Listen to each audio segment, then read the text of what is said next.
Now. Hi, guys. Thank you so much for tuning in today. I am so happy to bring you a very special guest. Today, I have Berhenda Williams. She is a visionary empath coach, and I am so happy to have her here today because we are going through so many challenges right now as a just collective. You know, no matter where you are, we are all facing many challenges, some similar, some are alike, but the reality is we have to really focus our energy and our mental space on what we can control. And so I really wanted to bring her here today to really just get our intentions and our thoughts kind of in a better place. And I wanted to also bring her in to talk about her event that is happening tomorrow and just all the different things that she's working on. And it's so interesting. I met Berhenda well, we actually went to high school together, but I reconnected with her several years ago. I don't even remember how, but she is definitely, she's one of those people that you're just drawn to, you know, and her energy and everything. So thank you so much for being here today. I am so grateful. And we're just going to go ahead and get started. Tell me a little bit about yourself. Yes. Well, Ebony, thank you so much for that warm introduction. I really appreciate it. I'm so grateful to be here with you and your audience. So I am a visionary empath coach. And for people who are not familiar with empaths or what an empath is, it's someone who can feel the thoughts, feelings, and emotions of another person as if they were experiencing it for themselves. And I happen to work with women who have this gifting that want to use those gifts for mission-based business so that they can impact the world. And I think we're seeing just a shift in our culture and the way that we handle one another. And for people who have precognition, there have been inklings that something was coming. And so some people label it as the shift or the great awakening, where we're becoming more conscious of our interactions, becoming more inward versus outward. We probably heard things like mindfulness or self-care, emotional intelligence. All of those things are really kind of moving from the back to the front now, the front thought of people. And also in the way that we do business. And it's a different way of doing entrepreneurship. Absolutely. And, you know, I am definitely an empath, you know, and I think that's a big reason why I was just always drawn to your work. It's something that I am very, you know, I say I'm a proud empath, meaning I think it's a gift. I think it's a superpower. I am grateful that I feel connections and that I'm very in tune and things. Sometimes you have to learn how to balance it because That's right. you know, we have to learn how to manage it in the best way, but I embrace it. But I wanted to talk to you a little bit about what made you make this decision to do this kind of work. I mean, we all have such a journey when you come to these places, when you're a person like you are, you know, so what led you to make this decision to do this work? You know, I really, you know, and not to sound hokey, it was really a soul calling. Like I knew that being in traditional spaces and in particularly spaces that I think were very much geared toward the masculine energy and in a lot of our paradigms, particularly in business and education, things are a lot of output driven, like what can you produce, you know? And I think that it's important to honor who you are. And as I did like just really deep introspection and understood energy better and why sometimes I would feel just this deep sense of sadness or depression that I couldn't seem to shake, I began to realize that it wasn't my energy or my own stuff that I was dealing with, because there was really no reason in my own life. It's because I was deep feeling. And I would walk into rooms and like, okay, what is this energy in this room? And I think that I became really reclusive for a stint because I just didn't know how to cope and didn't know what it was that I am. So I became very reclusive. And I think the inkling for me was poetry was always a safe space for me. Poetry was always a place that I felt comfortable. And for many empaths, art is a safe space. It's a cathartic. You can kind of massage all that energy out of you. And I decided, well, maybe I'm just gifted with words and didn't really put any more emphasis around it. But as I began to do research and understood deeper about what this is, and I think the book by Dr. Judith Orloff who is an empath and also noted psychologist, the Empath Survival Guide, that really opened everything up for me and helped me to understand that I'm not going to have a space unless I create that space. And just, speeding up time, to the present, I started putting out some content on Facebook and had no idea that so many people resonate. I mean, it really landed with a lot of people. So empaths are in every facet of our society. I like to call them the emotional first responders. So that's your teachers, your social workers, your clergy, other coaches, counselors, therapists, communicators such as yourself. These are the people that really hold space for us in our society. Awesome. And I love how you mentioned earlier, you said that a lot of empaths already, we may have had feelings that this was coming for a very long time, or that something was happening, that a shift was coming.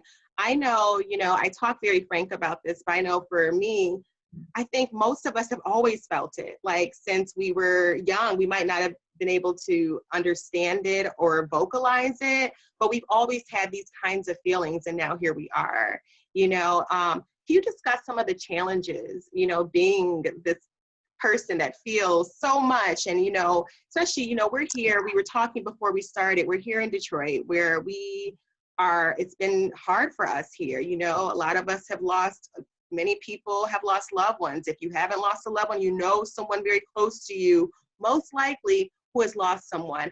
And so just talk about, because I know, and I want to talk about a little bit about dreams later, because I know I see a lot of people posting about it, even if they're not really into this kind of work. But talk about the challenges, and maybe how we can manage through this time, through this space. Yeah, so glad that you asked me that. So anytime we have a seismic impact like a COVID-19, like the forest fires in Australia, tsunamis,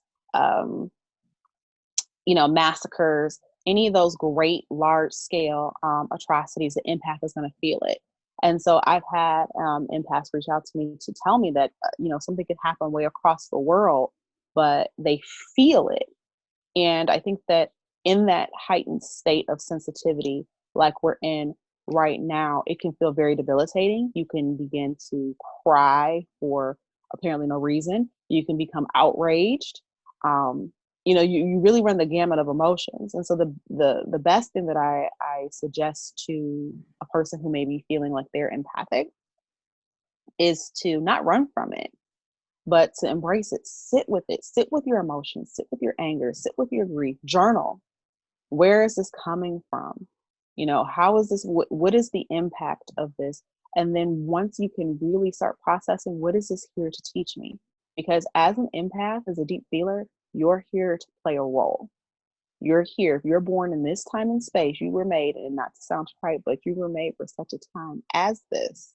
You have remedies inside you that you were born with naturally to help reshape the narrative, because it's so much power in our words. There's so much power to our thoughts, and we are all contributors, whether we are consciously aware or unconsciously. We're making a contribution with our thoughts, our words, our actions. So as an empath, you're going to feel it more than anyone else, but also you're going to be the remedy that's really going to help heal the collective.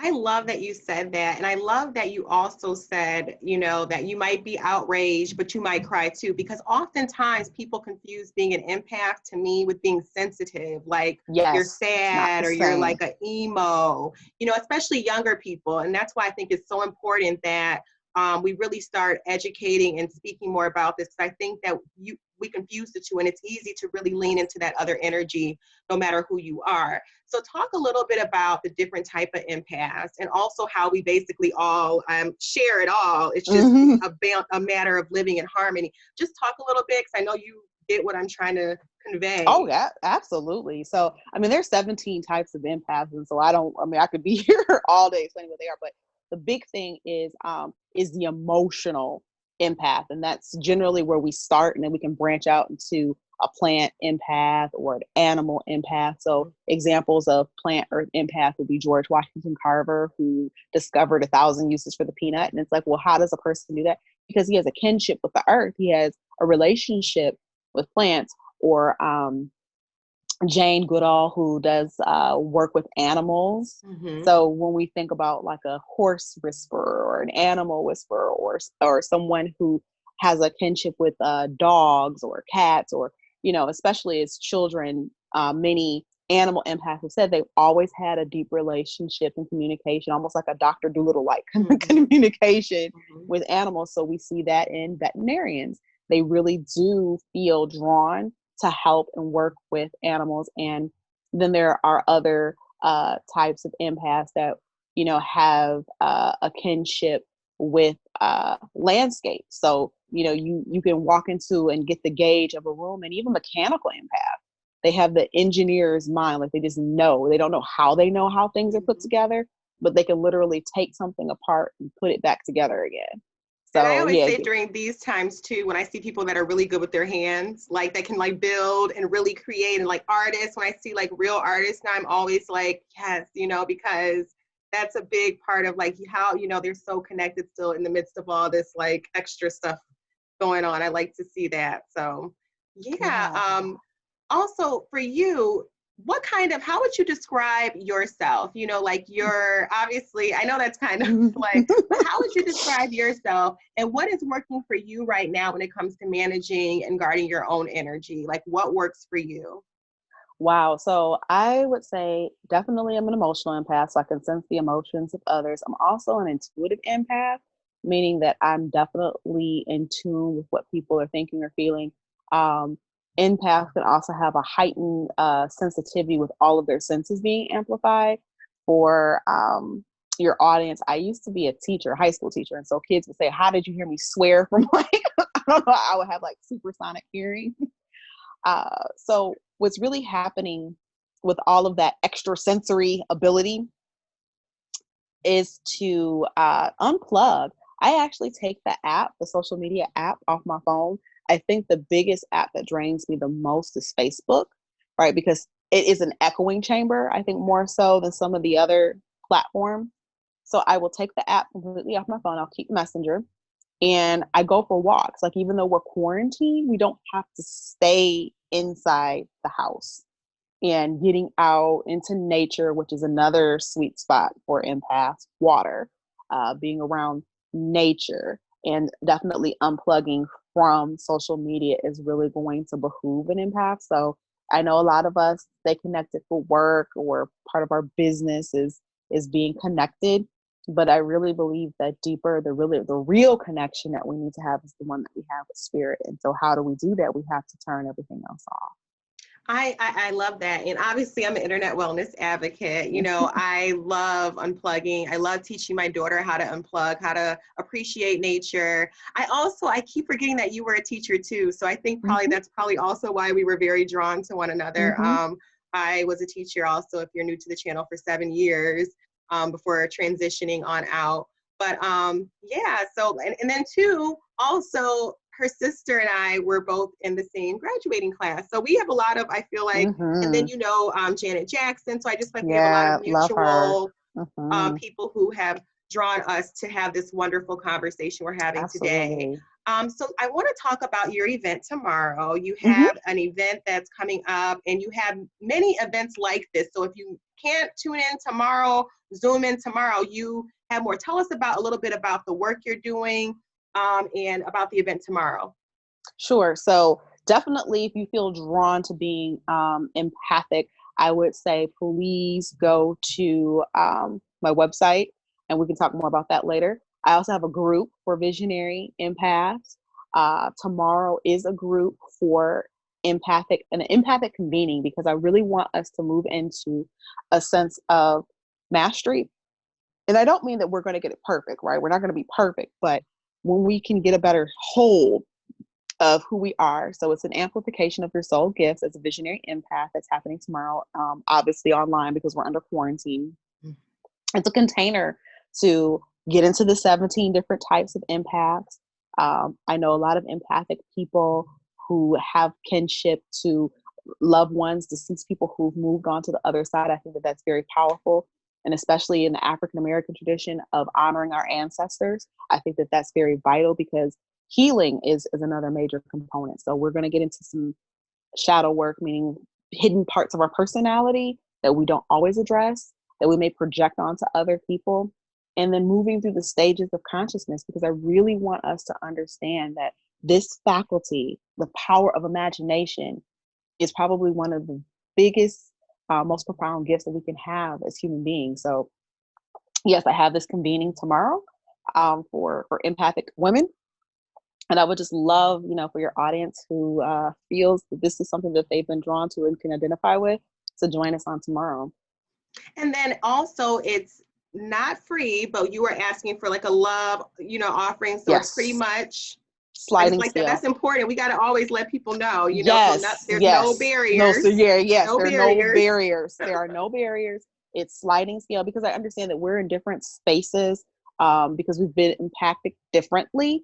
But my give back is anytime anyone works with me, any of my clients, a portion of the proceeds goes to the power of girlhood. So this is a Girls Leadership Institute that I started back in 2011. And so you're sowing seed into the next generation. As you help yourself, you're helping the next generation, because I'm a firm believer of 7 generations back and 7 generations forward of healing. Love that. And I'll make sure also, so don't worry guys, in the description, if you look down below, I'll have links to the Power of Girlhood. So check that out. You can also support her all year long. And then tomorrow's event as well, I'll have information on that as well down in the description below, and also how to contact you as well. So I wanted to talk before we ended today about dreams, because I am definitely very in tune with my dreams. I've always been a very vivid dreamer. Probably has a lot to do with me being an empath. Yes. Also probably has a lot to do with me being just who I am, which is very in tune and things like that. But it's been since I was a child. And lately I've been on, if I go on social media, I'll see people saying, I've had the craziest dreams, and really not understanding this. But it's something that we are, I know, very familiar with. I want you to talk a little bit about empaths and how we are very usually known to be vivid dreamers, but also why people I know I always like to say disclaimer, we are not medical professionals. We have life experience, a lot of experience. I think, we'll see how degrees look in the future. We'll see who, what I mean? Everything's going to be totally different, but take what you want. Take what you want. But I want you to talk about, empaths, the dreams, and just, what that means in terms of what we're going through right now, like why you might be experiencing some of these things.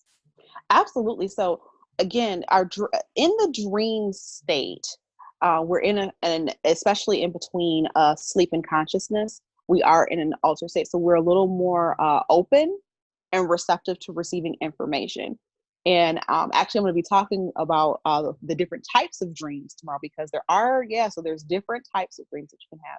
But when we're in a space like this, your brain is trying to wrap itself around or get a better understanding of what is going on. And as an empath, you may be receiving messages in that dream state to help be an answer to what's going on. And so I advise any empath, please, if you have vivid dreams, keep a notebook near you. So as soon as you wake up, don't go to social media. Please don't answer your email. Don't do any text messages. In fact, you can put your phone on airplane mode before you go to sleep.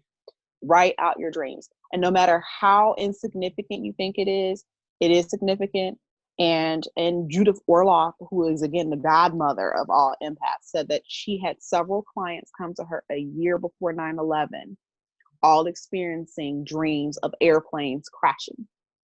And this was a year before 9/11 happened. Mm-hmm. So again, we as empaths felt like something was coming. We didn't know necessarily it would be this pandemic, but we felt like we were on a precipice of a human destruction because of everything that was going on in the environment, everything from Black Lives Matter to different social justice movements, and something had to shift. Mm-hmm. And we were really on a really perilous course.